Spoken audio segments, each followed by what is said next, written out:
రామాయణం అరణ్యకాండ 63 సర్గ. ఇక్కడ శ్రీరాముడు సీతాదేవి యొక్క రూప లావణ్యాన్ని గుర్తు తెచ్చుకుంటూ ఆవిడ ఎడబాటుకి ఇంకా బాధపడుతూ ఉన్నాడు.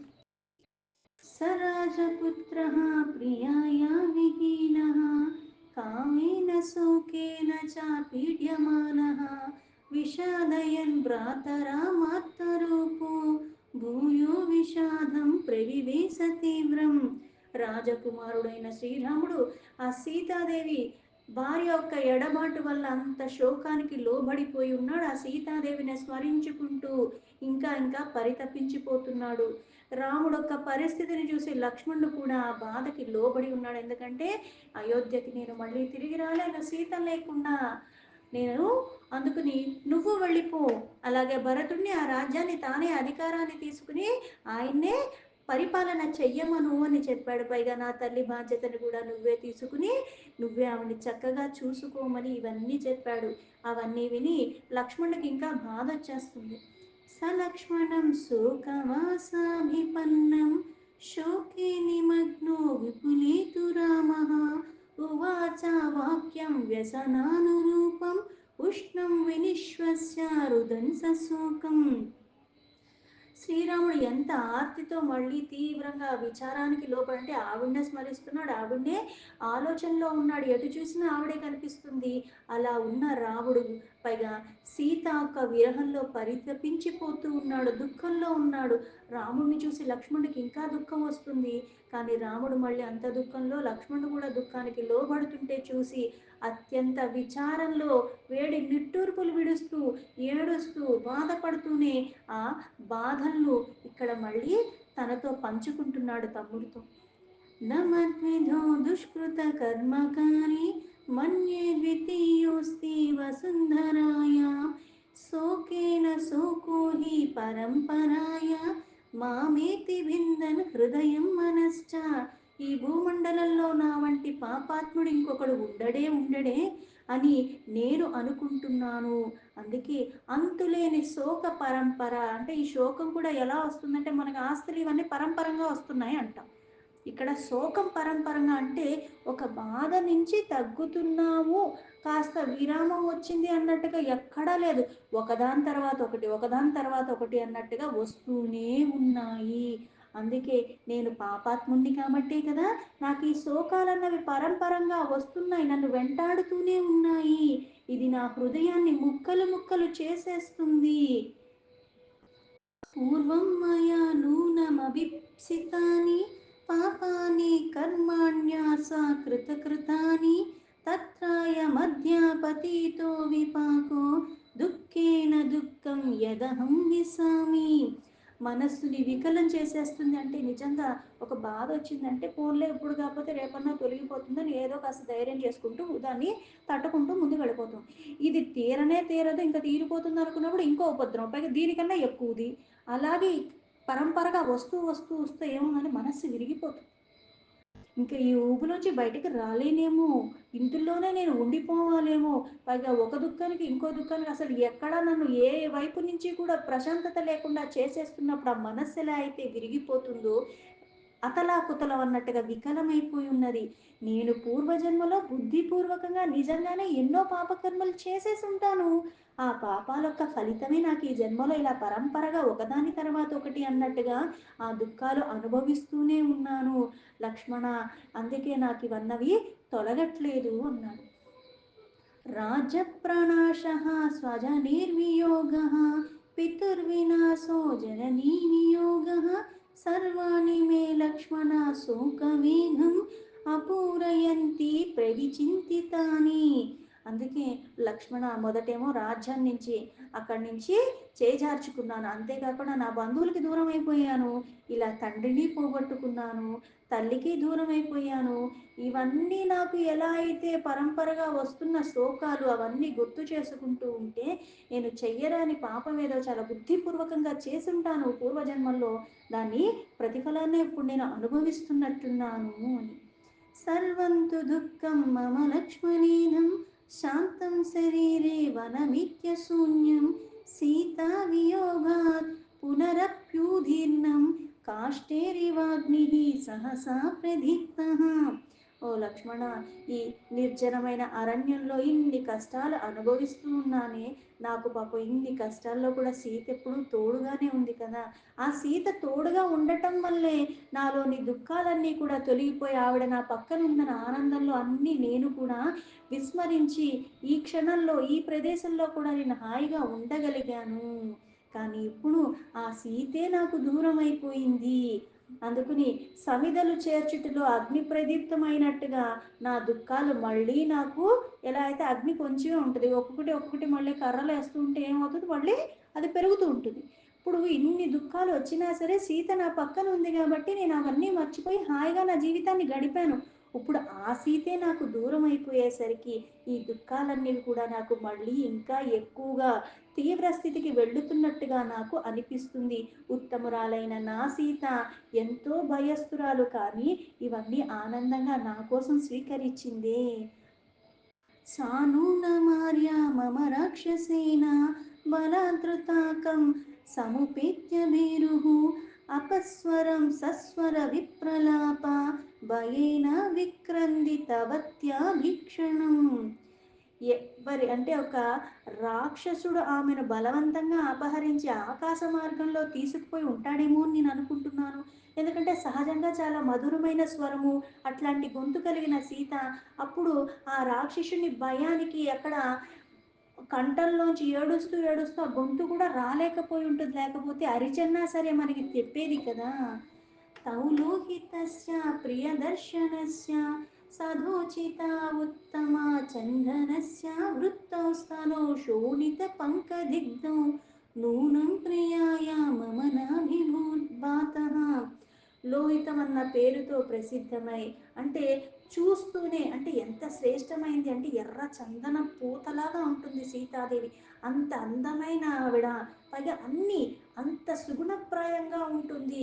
రాక్షసులతో పెనుగుటాటలు అంటే ఈ స్వరం ఎలా అయితే భయపడిపోయి అక్కడ ఇంత బాధకి లోబడిపోయి ఆ స్వరం రాలేదు, అలాగే అంత అందమైన సీత ఈ రాక్షసులతో పెనుగులాటలో ఆ శరీరం కూడా రక్తసిక్తమయ్యే సహజ క్షోభను లోబవటం వల్ల శోభను కోల్పోయి ఉంటుంది అని. ఎలా అయితే ఏడ్చి ఏడ్చి ఉంటే కందిపోతాం, కవిలిపోతూ ఉంటాం, దానికి తగ్గట్టుగా ఆహారం లేనప్పుడు ఎలా అయితే కృషించిపోతూ ఉంటాము, ఇంత బాధకి లోబడి ఆ పెనుగులాటలో ఇంకా ఇంకా కృషించిపోయి ఉంటుంది, తన శోభను కోల్పోయి ఉంటుంది అని.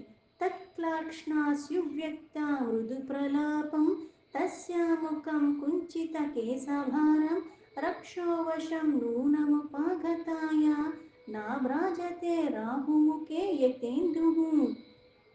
సీతాదేవి ముఖం నుంచి వెలువడే ఆ మాటలు మృదు మధురమైనవి, ఆహ్లాదాన్ని ఇచ్చేవి. ఆమె మొహం కూడా ఎలా అయితే ఆ ముంగురులతో ఇంకా దర్శనీయంగా ఉంటుంది. రాక్షస వశంలో ఉన్నందుకు ఆ సీతాదేవి ఆ సుందరమైన ముఖం కూడా ఇప్పుడు రాహు కవళించిన చంద్రుల్లాగా కలపోయి కళా విహీనంగా ఉండి ఉంటుంది అని. తాంహార పాశస్య సదోచితాయ గ్రీవాం ప్రియాయ మమ సుప్రతాయః రక్షాంసి నూనం పరిపీతవంతి విభిత్య శూన్యే రుధిరాసనాని. పరపురుషునొక్క తాకుట వల్లకి సైతం కూడా ఇష్టపడని సీత, నా ధర్మపత్ని, ఆ కంఠం ఎల్లప్పుడూ కూడా చక్కని బంగార ఆభరణాలతో శోభాయమానంగా ఉండేదే, ఇప్పుడు ఈ నిర్జనమైన ప్రదేశంలో ఆ నెత్తురు తాగేటి రాక్షసులు ఆమె కంఠాన్ని నులిమేసి ఉంటారు, పిసికేసి ఉంటారు, ఆ రక్తాన్ని తాగేసి ఉంటారేమో ఆవిడది అని. మయా విహీన విజనే వనే యా రక్షో విరాహృత్య వికృష్యమానా నూనం వినాదం కురరీవధీన సాముక్తవత్యాయత కాంతనేత్ర.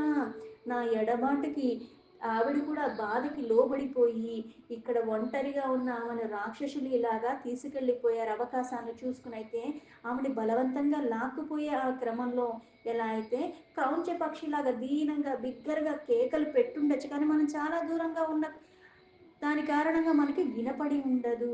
తన విశాల నేత్రాలు రెప్పవాల్సినకై ఇక్కడ ఎదురు చూస్తూ ఉంటాయంటే నా కోసం అలా ఎదురు చూస్తూ ఉండి ఉంటుంది, అంతలాగా ఆ బాధకి లోబడిన సీత. తస్మిన్మయా సాధముదారశీల శీలాతలే పూర్వముపోపవిష్ట కాంతస్మితాలక్షణా జాతహాస త్వామాహ బహువాక్యజాతం. ఓ లక్ష్మణ, ఉదార స్వభావం కలిగిన సీత ఇది వరకట్లో ఎప్పుడూ కూడా ఇలా శిలాతలంపై నాతో కలిసి కూర్చుని ఉన్నప్పుడు సహజంగానే అందంగా చిరునవ్వు నవ్వుతూ ఉంటుంది. ఆమె నవ్వుతున్నప్పుడు ఇలా నీతో కూడా ఎన్నో విషయాలు ముచ్చటించింది కదా, ఆవిడ ఎంతో మంచిగా ఆనందంగా ఇక్కడ మనతో పాటు కూర్చుని మాట్లాడేది కదా. గోదావరీయం సరితాం వరిష్టా ప్రియ ప్రియాయ మమ నిత్యకాలం అప్యత్ర గచ్చేదితి చింతయామి నైకాకిని యాతి సా కదాచిత్. ఈ గోదావరి నదుల్లో ఎంతో వాసికెక్కింది. నా ప్రియమైన సీత ఎప్పుడూ కూడా ఈ నదిని చూసి ముచ్చట పడుతూ ఉంటుంది. బహుశా ఇప్పుడు ఆమె నదికి వెళ్ళి ఉంటుందేమో అనే నేను అనుకుంటున్నాను, కానీ ఆమె ఎప్పుడూ నదికి ఒంటరిగా వెళ్ళలేదు కదా. పద్మానన పద్మవిశాలనేత్ర పద్మానేవ నేతుమభిప్రయాత తదప్యయుక్తం నహి సా కదాచిత్ మయా వినా గచ్చతి పంకజాని. సీతాదేవి ముఖం ఎప్పుడూ కూడా పద్మాల్లాగా శోభాయమానంగా ఉంటుంది. కమలాల్లాగా విశాలమైన కన్నులు కలిగిన ఆమె ముఖము, అలాగే తామర పువ్వులు తీసుకొచ్చడానికి ఆ సరస్సుకి వెళ్ళి వచ్చిందేమో అని అనుకుంటున్నాను, కానీ ఆమె అలా ఒక్కతే వెళ్ళదు కదా.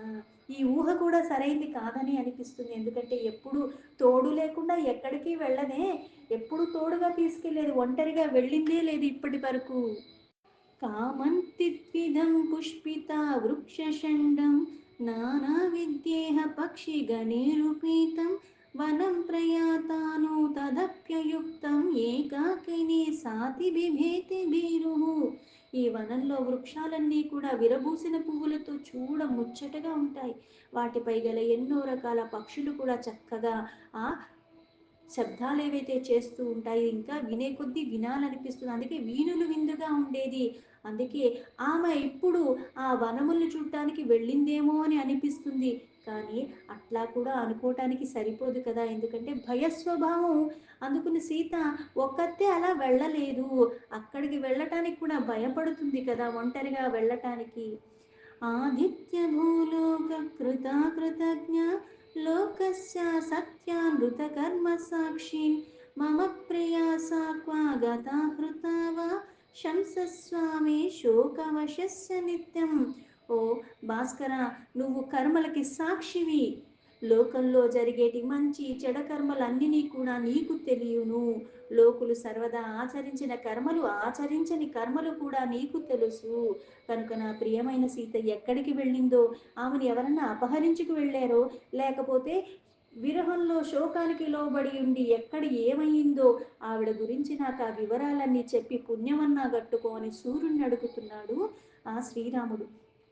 లోకేషు సర్వేషు చ నాస్తి కించిత్ యత్తేన నిత్యం విదితం భవేత్ శంసస్వ వయో కులశాలినీం తామృతామృతా వా పతివర్తతే వా. ఓ వాయుదేవుడా, సమస్త లోకాల్లో జరిగేది సకల విషయాలు కూడా సర్వవ్యాపి అయిన నీకు తెలియకుండా ఉంటుందా? ఉత్తమ వంశంలో పుట్టిన నా సీత ఆ ప్రాణాలు విడిచిందా, లేక ఆమెను ఎవరన్నా తీసుకుని వెళ్ళిపోయారా, లేక ఆశ్రమానికి వస్తూ దారిలో ఎక్కడన్నా ఉన్నదా? ఈ విషయాలు నాకు నువ్వన్నా స్పష్టంగా చెప్పవా అని ఆ గాలిని అడుగుతున్నాడు శ్రీరాముడు. ఇతీవత్వం శోకవిధీయదేహం రామం విసజ్ఞం విలపంతమేవం ఉవాచ సౌమిత్రిరధీన సత్వో న్యాయే స్థితః కాలయూతం చ వాక్యం. ఇలా శోకంలో పరితపిస్తూ నిస్పృహకి లోబడుతూ శ్రీరాముడు ఆ సూర్యుడిని, చెట్టుల్ని, గాలిని ఇన్నిటినీ అడుగుతున్నాడు. ధర్మానికి కట్టుబడి ఉండేవాడు, ధైర్యశాలి అయిన ఆ లక్ష్మణుడు అన్నని చూసి, అన్న చెప్పే ఆ మాటలు విని ఆయనకి సమయోచితంగా ఆ సందర్భానికి ఆయన బాధ నుంచి ఆయన బయటకు వచ్చేలాగా దానికి తగ్గట్టుగా ఇప్పుడు రాముడికి తో మాట్లాడుతున్నాడు. శోకం విముంచార్య ధృతిం భజస్వ సోత్సాహత చాస్తు విమార్గన్యేస్యాః ఉత్సాహవంతో హి నరానలోకే సీదంతి కర్మ స్వతి దుష్కరేషు. ఓ పూజుడా, శోకాన్ని వీడిచ్చిపెట్టు, ధైర్యాన్ని వహించు, నిరాశ పడకు.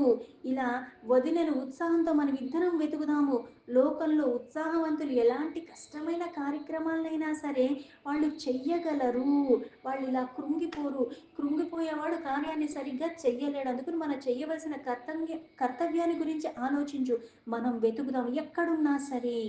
ఇతీవ సౌమిత్రి ముదగ్ర పౌరుషం మృగంతమార్త్యో రఘువంశవర్ధనః నా చింతయామాస ధృతిం విముక్తవాన్ పునశ్చ దుఃఖం మహద్భ్యుపాగమత్.